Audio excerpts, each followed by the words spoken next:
Can y'all hear that train? It's kind of loud, right? Nothing's stopping me, okay? Not even that train. I'm gonna do something wild and crazy. I'm going to record a video and I'm actually gonna upload it. And whatever happens, happens, because it's been 11 months and I haven't posted anything. And it wasn't like I gave you guys a warning. I just kind of fell off of YouTube, and yeah. So this is my update video. There's nothing to talk about with my teeth because there's not been any kind of significant changes. I mean, everything's still pretty much the same. It doesn't mean that I don't have videos coming up about teeth related stuff. That's just not this video. Y'all have been reaching out to me asking me what's been going on with me, where have I been at, and I appreciate that. It's just I needed a break from YouTube for real. I just did. I guess I'll start with the burning mouth syndrome because I have an update for that. If you remember, and I'll post a video, I'll post a link to the video somewhere in here, but I was experiencing burning mouth syndrome where my mouth was just on fire, and we tossed around the idea that it could be like a fungal infection or something, like yeast. And I know, like, I get it, that's one of those words that just sounds disgusting, but it's legit. Like, that's a legitimate reason as to why your mouth can be burning. But that wasn't the case with me. I have iron deficiency anemia, and while it's not as common of a symptom, burning mouth can happen when you have low iron. And I've struggled with anemia since I was a teenager. It fluctuates, it's like up and down. So I have to monitor it. I have to get it checked up and make sure that the levels are okay. And then if it looks like it's starting to kind of drop, then be proactive and take supplements to stop it from, you know, slowly starting to tank, because that's what happens. It's not this like instant thing that just happens all of a sudden. It's the symptoms that occur in the initial stages are so vague and so easy to dismiss as being related to something else. Like, you're more tired than usual. Well, I work full time. I have 4 kids. My husband snores a lot, and, you know, quality of sleep isn't that great. There could be so many different reasons why I'm tired. My hair starting to kind of shed more frequently and snap off. It's really dry and brittle.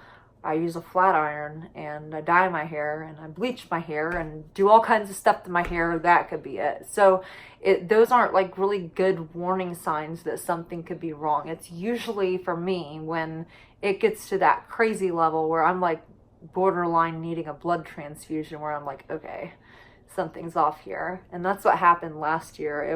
I was having panic attacks because I already have anxiety, and I'll get into that in a minute. But when your iron gets really, really low, your heart has to work harder to pump blood to your vital organs. So every once in a while, it'll start beating really, really fast. And it just, that kind of stuff triggers me and makes me think I'm having a heart attack.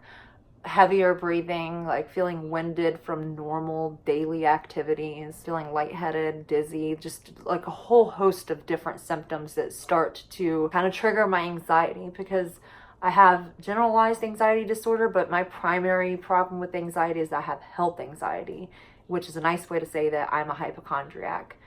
And I've realized my triggers there are stress. So I've never gotten on like a maintenance drug for my anxiety because it's not something that I consistently experience. It's not a daily struggle for me. It comes in what used to seem like waves. Like, I could be fine for like a couple years, like have no symptoms whatsoever, and then boom, like that, I'm starting to panic and freak out over little things.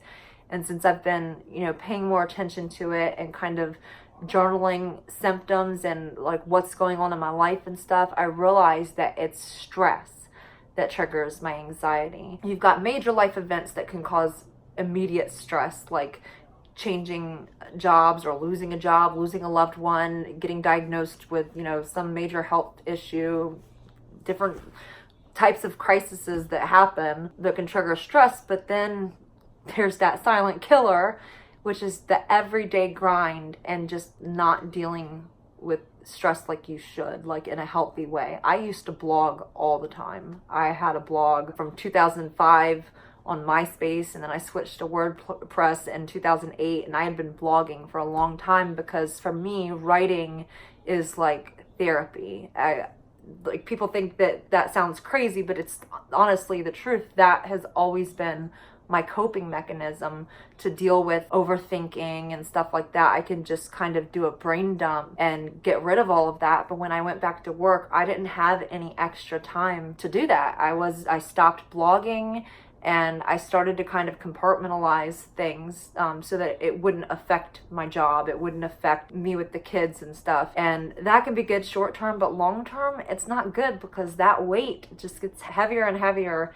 And eventually you're going to have to deal with it because it's just going to blow up. And the iron deficiency just kind of like, that was the last straw for me. I was tapped out. I had no energy. I was feeling sick all the time. I looked sick, so my confidence suffered because like my hair is just like, women, you know how it is with your hair. When you start losing clumps of hair and it's just like thin and looking like pine straw, and all you can manage to do is pull it back in a bun and go to work every day. My skin was really bad, like sandpaper and stuff. I looked and felt terrible, and I didn't have the energy to keep up with anything.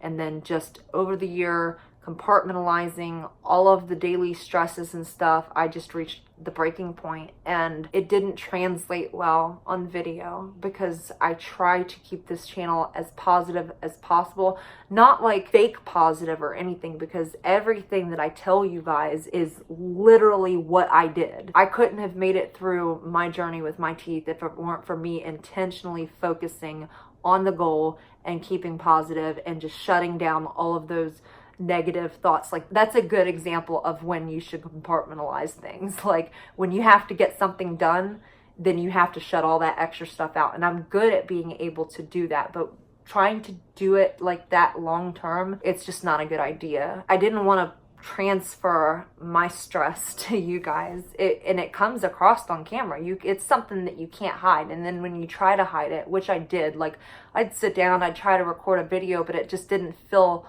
real to me. Like, it felt like, here I am, like, pretending to be happy. My life is kind of falling apart right now, but I'm trying to like keep it together for you guys and make sure that y'all are staying positive and stuff. And it wasn't working. I didn't have it to give to you guys, and I feel like you kind of deserve that. And I'm sorry that I was gone for so long. In normal situations, when I'm doing okay health wise, stress is kind of like at a normal level, I'm very resilient. Like, I can bounce back from things easily. Things don't really bother me as much. I'm more empathetic, I'm more understanding. But when you're like emotionally spent, you have nothing else to give. And I would just start to take things personally on here, like things that I normally would have dismissed as, okay, well, I don't like the fact that this person's coming at me like that, but they're probably coming from a place of pain, and I get that. It's not right, but it's okay because I get it. I couldn't do that. I think it's normal to go through periods where you feel like, you know,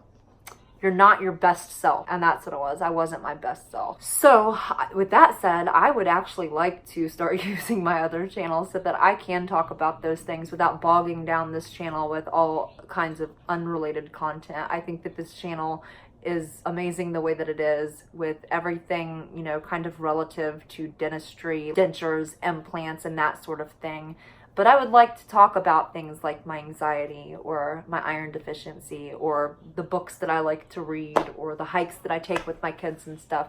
So I'm going to start posting some vlogs and different content on my other channel. So when I get the videos up for that channel, then I'll update you guys and let you know what's going on with it, so that maybe you can go subscribe. I know that some of you have been following me for years now, and it might be nice to kind of see another side of me that's not related to just teeth. And in the meantime, I do have another video that's coming up. I've been wanting to talk about this for a while. It's awesome. It's about being comfortable, like reaching that level where you are just not thinking about your teeth whatsoever, dentures, implants, what have you. That's the next video that's coming up, so make sure you subscribe to my channel so you can get that update. If you have any questions for me, comment down below. And for those of you who follow me on Instagram, you probably don't miss me. You're probably kind of tired of me because I post so much over there. So make sure that you follow me on Instagram to get the updates when I'm not updating. And I'm on Facebook but I'm not on Facebook. I'm not active over there. But you can follow me anyways. It's Christy Lend on Facebook, Eyewear Dentures on Facebook, eyeweardentures.com. That blog needs to be updated. Be on the lookout for the next video, and you guys take care.